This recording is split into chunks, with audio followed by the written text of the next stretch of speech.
What's up everyone, in this video we're going to be going over all the defenders on my account, how we have them built, and where we use them.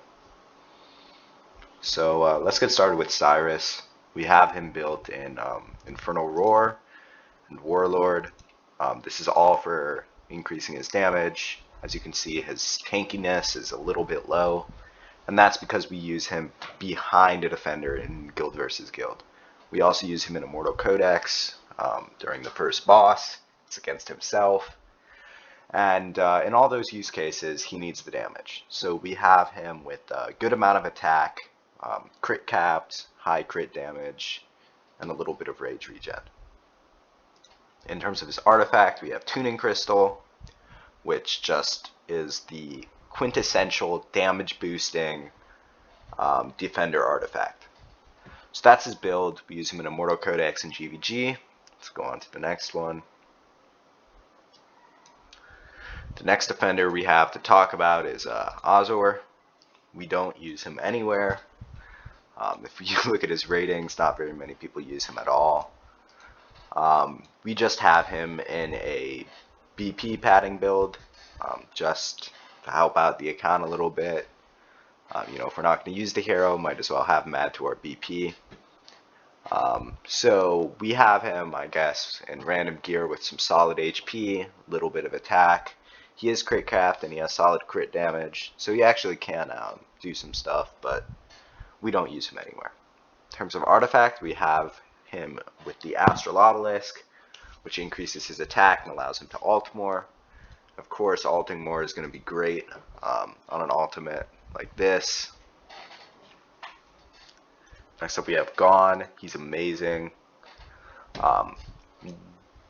One of the best defenders in the game. We use him all over. If you look at his rating, people love this guy.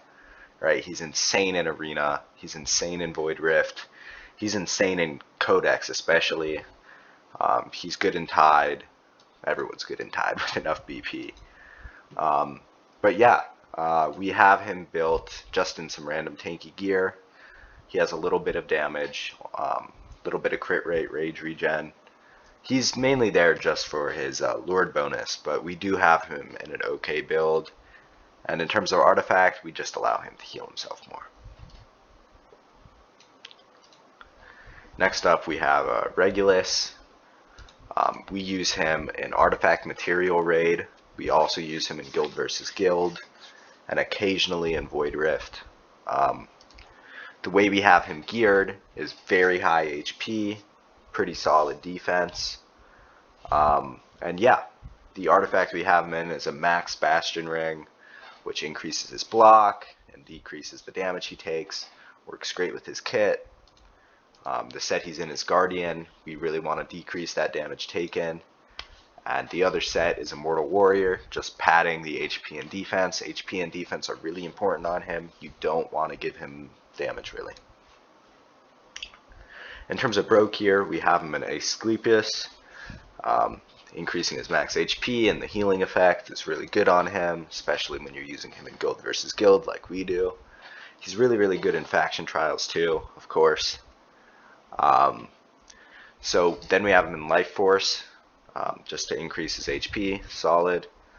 The mythic artifact we have on him is Goddess Grace, increases his defense and gives him a defense bonus, just very, very good at further mitigating his damage.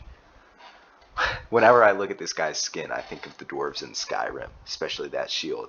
It seems very dweemer. Next we have Captain Reeves, class limited, defender, Bastion Ring, same one as we had on Regulus. This one is not leveled up at all. It's kind of just random. His gear, though, is important. He's wearing Soulbound Arcana, which increases his damage. And if you look at his build, we maxed his attack, gave him crit rate, crit damage. The reason is that he's an AoE damage dealer. So we use him in Immortal Codex, and I think that one resource raid where he has that bonus. Yep. Then there's Constance, really, really good unit. The artifact she should have, because it goes so well with her kit, is the one we have on Azor. The Obelisk, really, really good on her. It's almost like made for her, allowing her to ult more and increasing her attack. Goes so well with her kit. She's not most defenders you kind of use to defend, but with her you use almost as a support, as a buffer. So we just have her built with high attack and high HP for use in Immortal Codex. We don't use her outside of there. But damn, is she a cool champion, for sure. We do not use Orium anywhere. We we got him on the Boreas banner, a bit of a shame, but he's not very good. We have him in solid HP, solid defense, random artifact, but we don't really use him anywhere. On to the epic guys. We have Baron and a tuning crystal with just random mixed set tanky gear, and Immortal Warrior for the first set. Olag is similar, just high HP, high defense. Like with all these defenders, you do want a mixture of both. His artifact is Bastion Ring, another partially leveled one. Isolde also has Bastion Ring, also geared in mixed tanky set. Olag we use everywhere. We use him in Void Rift. Anywhere we use him in campaign. Anywhere where you need a tank, he's just amazing. Same with Baron. Usually these are our go-to tanks in Void Rift. Isolde, same thing. Void Rift, really good. And yeah, those are all the defenders we use. Thanks for watching.